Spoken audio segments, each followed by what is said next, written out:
NEET 2023 result is out now. Well, today we have somebody with us who is going to share her journey along with her parents. We have Riddhi with us. Hi Riddhi, congratulations.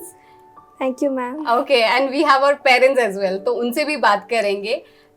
सबसे पहले आप सभी को congratulations once again. Thank you ma'am. आपको भी okay. अच्छा रिद्धि ये बताइए, वेयर आर यू फ्रॉम, थोड़ा सा जानना चाहेंगे आपके बारे में. Ma'am I am from Baramati, Pune district, Maharashtra. Okay. और कितने टाइम से आप प्रिपरेशन कर रहे थे एलन के साथ? मैंने नीट की प्रिपरेशन 11th और 12th से स्टार्ट की, मतलब 11th और 12th की, लेकिन मैं एलन के साथ 8th 9th और 10th तीनों साल से DLP कोर्सेज से जुड़ी थी. ओके, ऑलरेडी आप जुड़े थे. ये बताइए आपका नाम क्या है? मेरा नाम आम्या सोमनाथ वजरिंकर है. ओके. मैं 5th स्टैंडर्ड में पढ़ता हूँ. ओके. और आपको क्या बनना है बड़े होके? डॉक्टर. मेरा नाम डॉक्टर सविता वजरिंकर है. मैं पीडियाट्रिशियन हूँ. I am practicing in Baramati since 13 years. Okay sir. Myself, I'm Dr. Vajrinkar, Somnath Vajrinkar, practicing as a pediatrician at Baramati. I'm running my own hospital since last 15 years. Okay. Okay Riddhi, first of all I want to ask you, क्योंकि इतने सारे doctors हैं, मम्मा पापा दोनों doctor हैं, why did you choose to become doctor? Because you wanted to become, or there was already influence, or they wanted you to become? I am lucky in that case, I would say कि मेरे family में doctors भी है और engineers भी है, तो उन दोनों को देख के मतलब मेरा एक पर्सपेक्टिव बना कि मैं डॉक्टर बनना चाहती हूँ. मेरे अंकल भी एनेस्थेटिस्ट है, तो वो कोई कॉम्प्लेक्स केस वगैरह होती तो उसका फ़ोटो निकाल के मुझे दिखाते थे, देखो ये ऐसे था, हमने ऐसे किया. तो उसकी वजह से आई मोटिवेट होती थी मैं कि जैसे मैथ्स के फॉर्मूले होते हैं वैसे ही ये मेडिसिन्स होते हैं जो ह्यूमन बॉडी पे एकदम रिजल्ट करके इतना फैंटास्टिक रिजल्ट्स देते हैं, पेशेंट की लाइफ बचा सकते हैं. तो ये देख के मैं बहुत मोटिवेटेड थी अपने फैमिली से ही. तो वो देख के मुझे लगा कि I want to choose this field. Okay.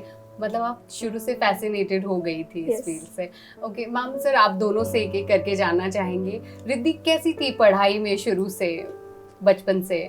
बचपन से ही वो एकदम सिंसियर और रेगुलर स्कूल में थी. कभी पढ़ाई के वक्त उसने तकलीफ ही नहीं दी. और बेसिकली जब ये नीट का प्रिपरेशन स्टार्ट किया, she was doing sincerely each and every chapter, and daily वो अपना जो शेड्यूल है वो एकदम ठीक तरह से करती थी. कभी उसने दिक्कत नहीं की कि मुझे आई एम टायर्ड ना हो, मुझे नहीं करना है, क्यों मैं पढ़ रही हूँ इतना, ऐसे कभी भी उसने नहीं बोला. ओके सर, जब रिद्धि ने सबसे पहले बोला कि मुझे ये प्रोफेशन चूज करना है, नीट के लिए प्रिपरेशन करना है, तो आपका और मैम का, आप लोगों का क्या फर्स्ट रिएक्शन था? You wanted her to become a doctor, और you were just okay whatever she wanted to become? No, not a single time we told her to you should become a doctor, because we discussed with her, these are all options, you choose according to your liking. And after discussion we both give her just the confidence that whichever profession you will choose, we are with you till end, and we will support in each and every stage. So that confidence we have given, that you should go according to your way. We are not imposing anything on you. Okay, Riddhi, now we have heard so many praises about you. So for sure, because you were studious earlier and you kind of, I think, believe in schedule. So when you joined Ellen, so there is a structure in place, right? So what was your schedule like, daily schedule, when you used to attend the classes, and what was the time for self-study? If you could tell to all those students, क्योंकि जो prepare करने वाले, ताकि वो भी अपना plan कर सके उस हिसाब से. मेरे क्लासेस मॉर्निंग में थे 7 to 1 PM. और क्लास होने के बाद फिर मैं 2 से जितना टाइम कंटिन्यू बैठ सकती तब तक पढ़ाई करती थी, लाइक ऑलमोस्ट 5 तक. फिर एक ब्रेक 1 hour और समथिंग, उसमें मैं अपनी हॉबीज़ वगैरह करती थी. और उसके बाद फिर 6 से फिर 10 तक फिर से एक स्लॉट होता था, फिर थोड़ा ब्रेक होता था, और फिर 11 तक मैं पढ़ती थी. और फिर 11 के बाद सो जाती थी. 11 से 6 तक मैं सोती थी. तो इस जर्नी में मुझे लगता है कि स्लीप बहुत इम्पॉर्टेंट थी, कि मैं अगर इतना ब्रेन को एग्जॉस्ट कर रही हूँ अपने, तो एक एम्पल अमाउंट ऑफ स्लीप से वो इतना अच्छा रिचार्ज होता था कि जो वर्क मुझे 2 घंटे लगते थे करने को, वो इतने अच्छे रेस्ट की वजह से 1.5 आवर में हो जाता था। मतलब जितना हार्ड वर्क जरूरी है उतना ही जरूरी है आपका रेस्ट लेना रेस्ट, यस, और ब्रेक्स लेना, रेस्ट ओके, लेना। बिल्कुल बिल्कुल। तो मिनी ब्रेक्स आप बीच बीच में लेती रहती थी। जब आपने शुरू की अपनी प्रिपरेशन नीट के लिए तो there was a structure in place कि आपको इतने टाइम में आप टेस्ट भी देती थी बीच बीच में, ये सारी चीज़ें डेफिनेटली जब एक स्ट्रक्चर आपके पास आ गया था। So how was your overall experience with Allen, क्योंकि डाउट काउंटर्स भी है, टेस्ट भी है, टाइम टू टाइम एनालाइज भी कर सकते हैं। सो how was it for you? पहली बात तो टीचिंग इतना अच्छा था कि मुझे बहुत कम डाउट्स आए, just a handful of them, the number might be with in 10 और पूरे 2 साल में। तो इतना अच्छा टीचिंग होने की वजह से जो डाउट आते थे थोड़े फार, first I used to try to fight with them कि आज नहीं आया कल आएगा। बहुत दिन मैं खुद उनसे कोशिश करती थी और जब नहीं आए लास्ट में कि समझ आ रहा है कि हम कुछ तो लैक कर रहे हैं, तब मैं सर को पूछती थी। और the promptness of the Allen system was something that I really like कि मेरा आज का सवाल कभी कल तक नहीं जाता था, उसी दिन मुझे उसका जवाब मिल जाता था। That was something which I really like. और जो शेड्यूल किया टीचर्स की बात है, तो एक मोटिवेशन जो है वो मुझे अपने टीचर्स से मिला। इतनी सर्दी के दिनों में भी अगर सर 7 को 5 मिनट कम होते ही क्लास शुरू करते हैं तो, और he is doing that for me, तो मुझे कितना ज़्यादा प्रॉम्प्ट होना चाहिए अपने खुद के लिए। That motivation was something that I got from my Allen teachers. Okay, Riddhi, there's one important aspect of Allen system, which is very strong foundation, basically study material. So how did that study material help you in your studies, in your preparation for NEET? I think one sentence would be enough to say कि मैंने इन 2 साल में सिर्फ NCERT, मेरे class notes और Elon material इतना ही किया है। मैंने कोई सी भी रेफरेंस बुक को टच भी नहीं किया, मैं जानती भी नहीं। तो इतना करके भी if you can get there, I think that only status is importance what it is. And what about the test? Because Alan keeps organizing tests every now and then for students, they can analyze themselves. So how did that help? Did you attempt any of these tests? या I attempted all the test जो मेरे batch के थे, वो मैंने सभी दिए। और वो टेस्ट का एक पैटर्न जो होता है वो एकदम नीट के अलाइन होता है, तो उसकी वजह से हमें नीट एग्ज़ाम में ऐसा नहीं लगता कि हम कोई अलग एग्ज़ाम दे रहे हैं। शुरुआत के 5 मिनट ठीक है, लेकिन उसके बाद लगता है अरे एलन का ही एक और एग्ज़ाम है।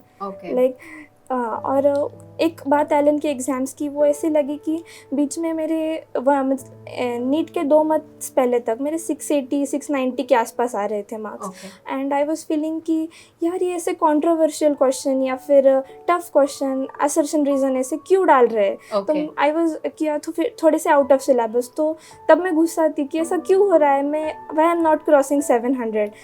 लेकिन उन क्वेश्चंस का इम्पोर्टेंस मुझे नीट में जाके समझ में आया।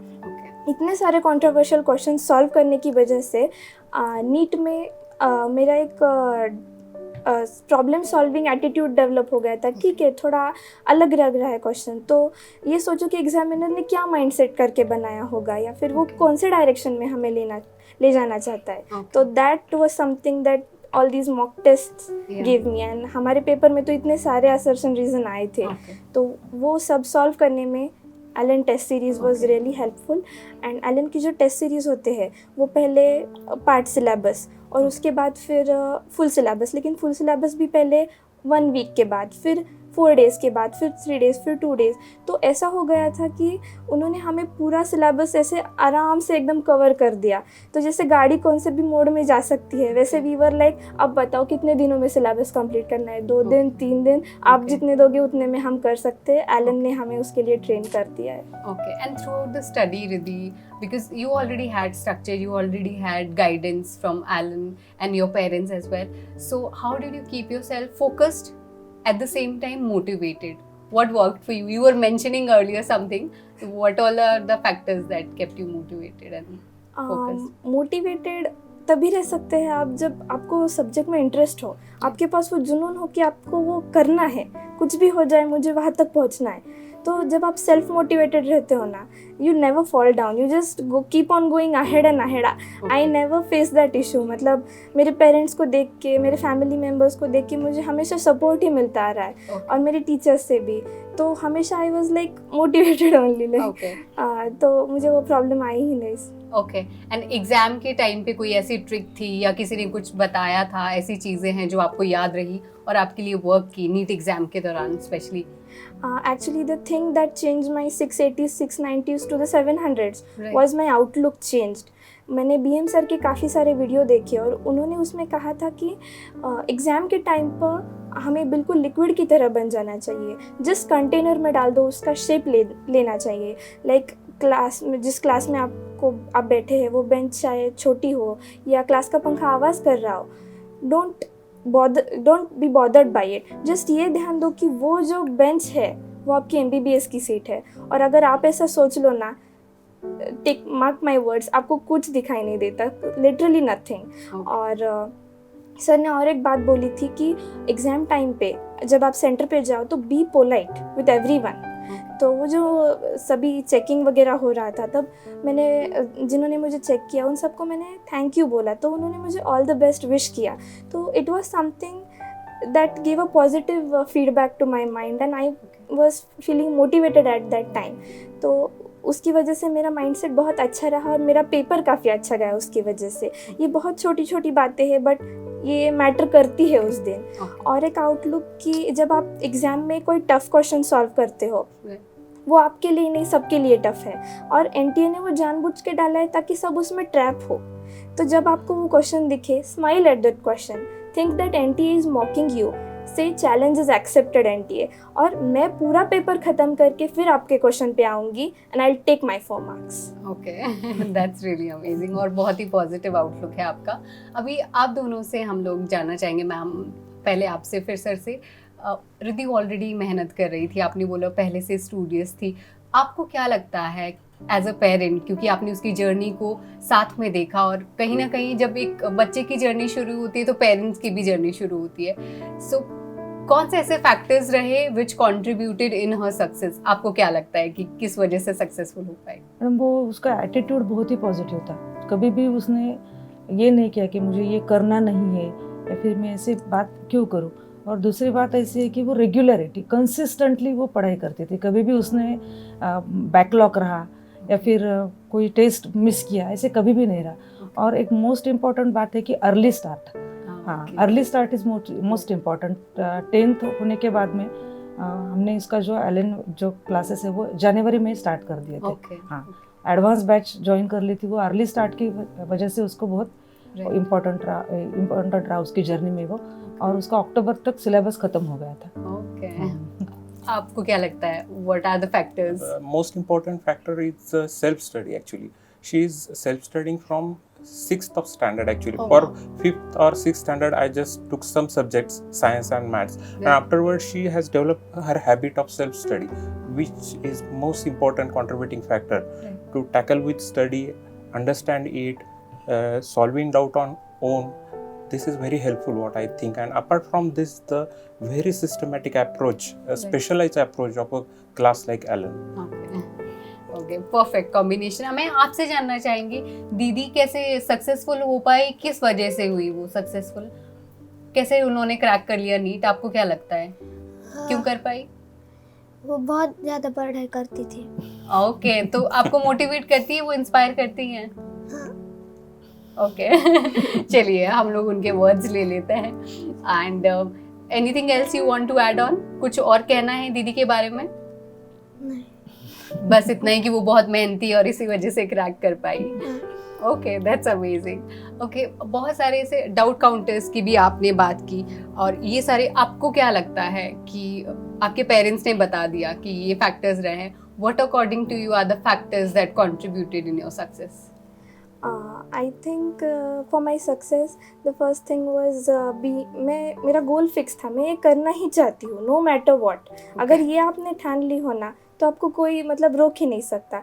दूसरी बात, consistency, regularity in studies and respect toward studies.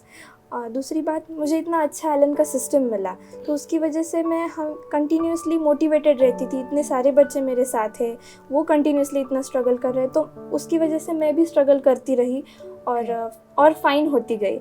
मेरे टीचर्स जिन्होंने मुझे कंटिन्यूसली मोटिवेट किया, मेरे पेरेंट्स, मेरे फैमिली, तो उनका भी बहुत इम्पोर्टेंट रोल रहा है मेरा Sure. सक्सेस में। Okay, and really we also like to know from you because so many students earlier they mentioned कि उन्होंने competitive exam opt किया था उसके लिए attempt किए थे ताकि वो अपनी preparation एक तरह से अपना confidence को boost करने के लिए। Do you also agree कि ये जो competitive exams दो चीज़ें आपसे पूछना चाहेंगे, क्या आपने attempt किए थे? B, did it anyway help you to boost your confidence or maybe boost your preparation? मैंने 9th में होमी भाभा एग्ज़ाम दिया था। Okay. उसमें मैं सेकेंड लेवल तक क्वालिफाई हुई थी। Okay. और मैंने जेई मेंस फर्स्ट अटेम्प्ट दिया था जिसमें मेरा 98.44 परसेंटाइल आया था। मेरा ये मानना है कि जेई मेंस हमें देना चाहिए, तो उससे एक हमें एनटीए का क्वेश्चन फ्रेमिंग पैटर्न या फिर एनटीए कैसे एग्ज़ाम्स लेता है वो समझ में आता है, और हमारा स्कोर आने के बाद we get a confidence that we can score so well in NTA exams as well. तो वो कॉन्फिडेंस के लिए हमें देना चाहिए। और ऐसे कुछ एग्जाम तो सेम नहीं है, NEET is completely different, JEE is completely different, just for the confidence it's you can give it a try. Okay, अब मैम आप लोगों से मेरा आखिरी सवाल क्या, एक तरह से मैसेज आप दोनों से लेना चाहेंगे? आप खुद डॉक्टर्स हैं और बहुत सारे एस्पायरिंग डॉक्टर्स आपको देख रहे हैं आज, इस मंथ से क्या कहना चाहेंगे? पहले मैम आपसे शुरू करेंगे। सभी पेरेंट्स और बच्चों के लिए जो देख रहे हैं, प्रिपरेशन करना चाहते हैं, क्या करें कि वो नीट क्रैक करें? क्या होना चाहिए उनके पास ऐसी चीज़? Being a mother and a paediatrician, मैं सभी जब फीमेल और माता को एडवाइस करना चाहती हूँ कि बच्चों को प्रेशर मत दो। सबसे इम्पॉर्टेंट है कि अंडर प्रेशर बच्चे स्टडी नहीं कर सकते। दूसरी इम्पॉर्टेंट बात है कि आप बच्चों के साथ में जुड़े रहो। उनकी ये जो एज है, इसमें आपके हार्मोनल चेंजेस और बहुत दिक्कत आती है बच्चों को स्टडी करने में, अप्स एंड डाउन्स बहुत होते हैं। तो you should be there with your children. उनकी जो प्रॉब्लम्स है वो आप धीरे से समझनी चाहिए, उनके साथ आपने कम्युनिकेशन करना चाहिए।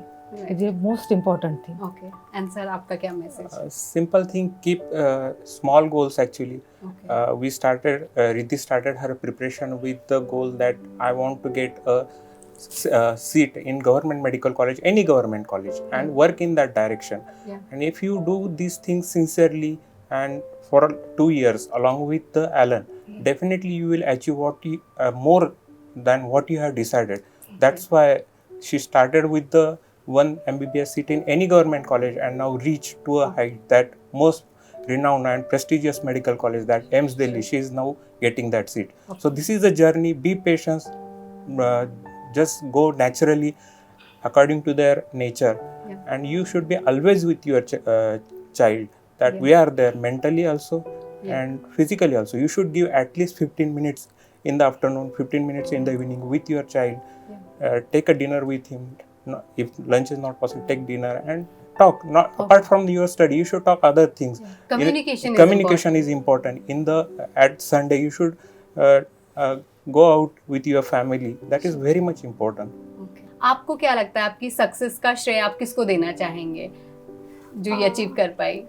मेरे सक्सेस का श्रेय मेरे पेरेंट्स, मेरे टीचर्स और एलन के पूरे सिस्टम को मैं देना चाहूँगी। They all supported and help me in this 2-year journey and brought it to a grand end. That was a grand success indeed. Yes. Yeah. And what is your final message to all those people, all those NEET aspirants who are now preparing or are going to prepare?